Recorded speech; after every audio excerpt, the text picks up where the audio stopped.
Statements by ministers. Mr. Speaker, sir, with your permission, I shall make two statements to the House. I shall firstly make a statement regarding the renewal of the motor vehicle license known as Declaration, which is coming into full operation as from the 1st August 2024. And the first phase will concern owners of private vehicles involving some 350,000 vehicles. Mr. Speaker, sir, the House may wish to be informed of the numerous operations being carried out at the level of the NLTA with regard to the current fleet of 650,000 vehicles, which is increasing at a rate of 4% annually. In fact, there are at least 800 customers calling at the NLTA counters daily, and some 27 transactions are carried out on a monthly basis, with the highest frequency for the payment of motor vehicle license, out of which some 6,592 persons call at the head office, Cassis, Forestside, and Flac. Mr. Speaker, sir, however, despite the introduction of the first phase online MVL in November 2018 for the renewal of MVL by owners of private motor vehicles, there has not been a proper uptake of this platform, being given that they have the choice between the traditional paper-based MVL, wherein vehicle owners physically call at the NLTA counters or at the post offices around the island, and the online MVL alternative. Many people are therefore not opting for the online system, and hence NLTA faces a high number of people converging at its counters at Cassis, Flac, and Forestside. Sir, my ministry held several consultations with relevant stakeholders such as the NLTA, State Informatics Limited, and the Central Informatics Bureau in order to enhance the online platform and make it more convenient to users. Following various tests carried out on the online platform for its effectiveness, same have been successfully attended to. As a result thereof, a cut-off date of 31st July 2024 for the MBL online phase 1 has been agreed by all stakeholders. However, there will be a transition period up to the 1st of December of this year for such transactions to be effected manually at the post offices only. As from the 2nd December 2024, owners of private vehicles will have to renew their MVL solely through the online platform. This e-service will serve as a one-stop shop to enable the public to renew their MVL and effect the appropriate payment online by virtually accessing the NLTA system, which is also connected to the insurance system. It is to be also highlighted that the online system has been enhanced to cater, amongst others, for the integration of the IPS gateway, whereby several options for payment, namely Juice, Blink, Mighty Money, and others are provided. Sir, a 24/7 help desk online facility has been set up by the NLTA to assist users encountering difficulties while using the online system. A sensitization campaign in that respect has already been launched on Friday, 19th of July, 2024, to ensure a seamless uptake of the online MBL system by owners of private vehicles, highlighting the above-mentioned aspects, including a request to all vehicle owners not to wait for the last date to effect the transactions. Mr. Speaker, sir, I am informed that the completion of the development of the second phase of the online MBL platform involving all other types of vehicles, including those holding a public service vehicle license, is expected by the end of this year, and I shall inform the House on the exact timing and for which another sensitization campaign would be undertaken. Sir, the implementation of the first phase of the renewal of the online MBL will help in reducing queuing at the level of the NLTA, and vehicle owners will be able to effect payment for the renewal of their online MBL without any hassle and at the comfort of their home. I thank you. So I have a second statement to make on the status of the continuum of road safety education project in Mauritius, which is being implemented in line with the National Road Safety Strategy 2016-2025. The aim of road safety education is to reduce the risk of trauma from injury and death due to road accidents and to lay the foundations for safe road use. The Traffic Management and Road Safety Unit of my ministry, in collaboration with the MIE, Tertiary Education, Science and Technology, Mauritius Institute of Education, Mauritius Film Development Corporation, and the Mauritius Police Force, have been working together to impart road safety education to primary school students. As at date, the curriculum on road safety for grade 1 to 6 has been developed, and the road safety education pupil books and teacher's guide for grade 1 to 6 have already been distributed in schools. In fact, 86,000 school books have been distributed to the pupils of the different schools. The Ministry of Education, Tertiary Education, Science and Technology has allocated 25 minutes per grade on a weekly basis for the teaching of road safety education as a compulsory subject in primary school curriculum. To make road safety education more appealing to students, the curriculum materials for road safety education for grade 1 and 2 have been digitalized. 28 animated videos in 3 languages, English, French, and Creole, for 28 lessons, and 31 interactive activities for grade 1, and 20 animated videos and 23 interactive activities for grade 2 have been produced. I'm pleased to inform the House that I launched the publications and the digitalized materials at the new Bamboo Geoffroy Government School at Bamboo on the 18th of July 2024 in the presence of the representatives of my ministry, TMRSU, Ministry of Education, Tertiary Education, Science and Technology, the MIE, Mauritius Film Development Corporation, and the Mauritius Police Force. All the road safety education materials are available on the website of the Mauritius Institute of Education, which can be downloaded and used offline, and which are accessible on tablets of primary school students. They are also available on the TMRSU YouTube channel.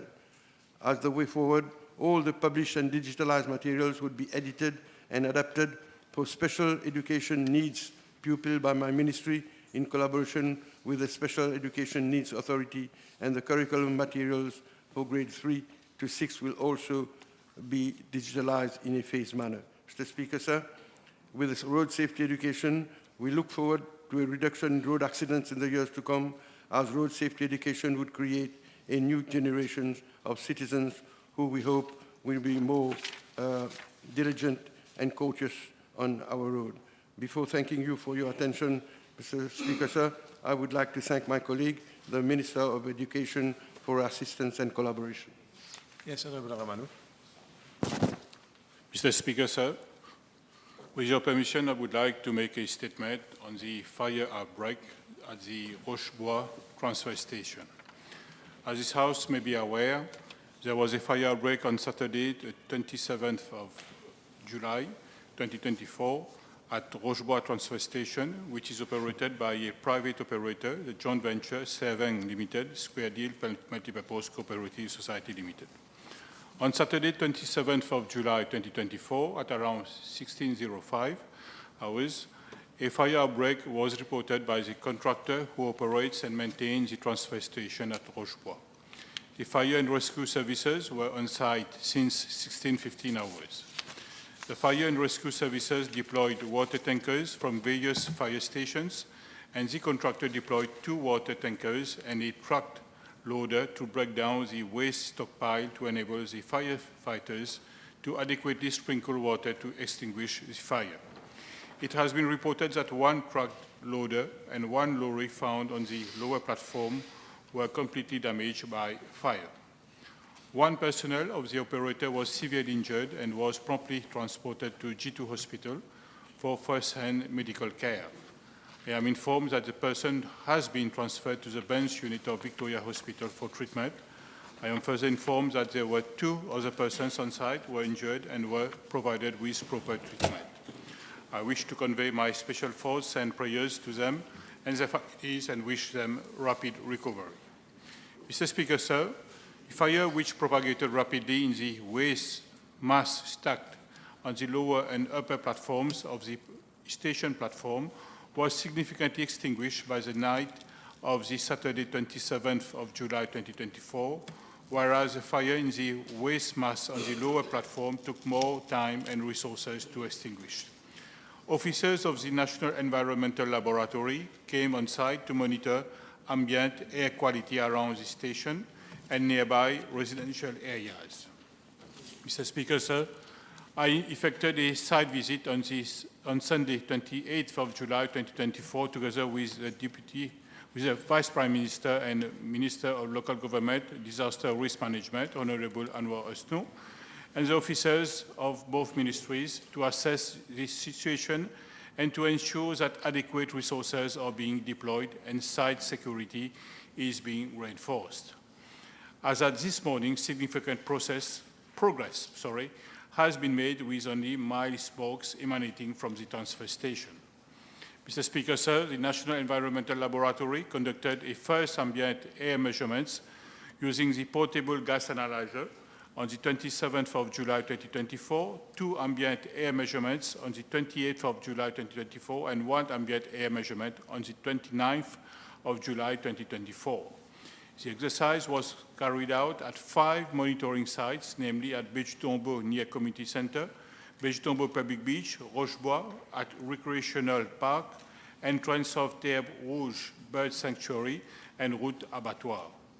Tests were carried out to detect the presence of toxic gases, namely nitrogen monoxide, nitrogen dioxide, ammonia, sulfur dioxide, benzene, toluene, xylene, naphthalene, and formaldehyde.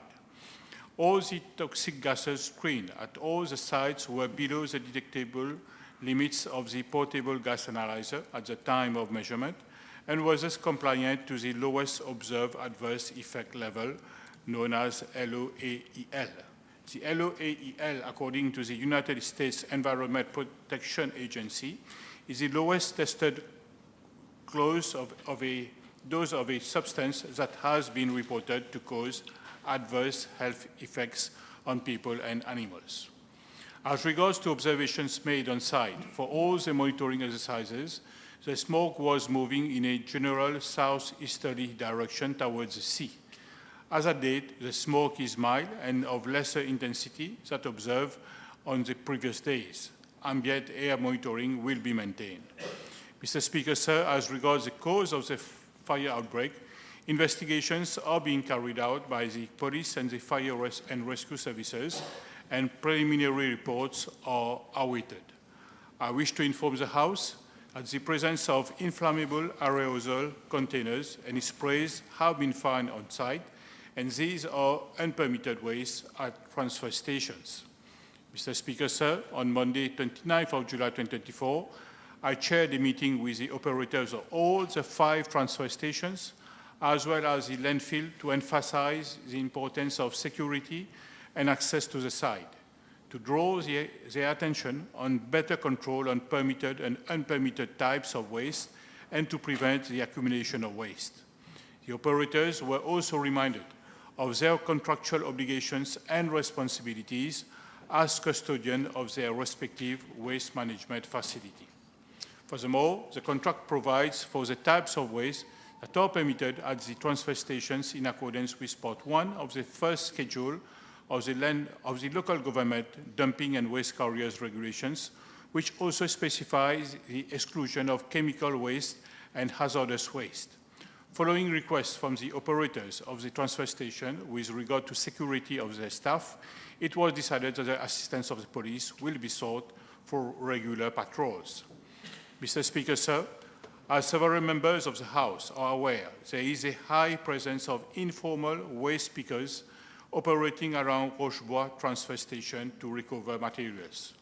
The site where the current station stands was previously a dumping ground which existed for more than 5 decades or so. Informal scavengers were always found on that dumping ground.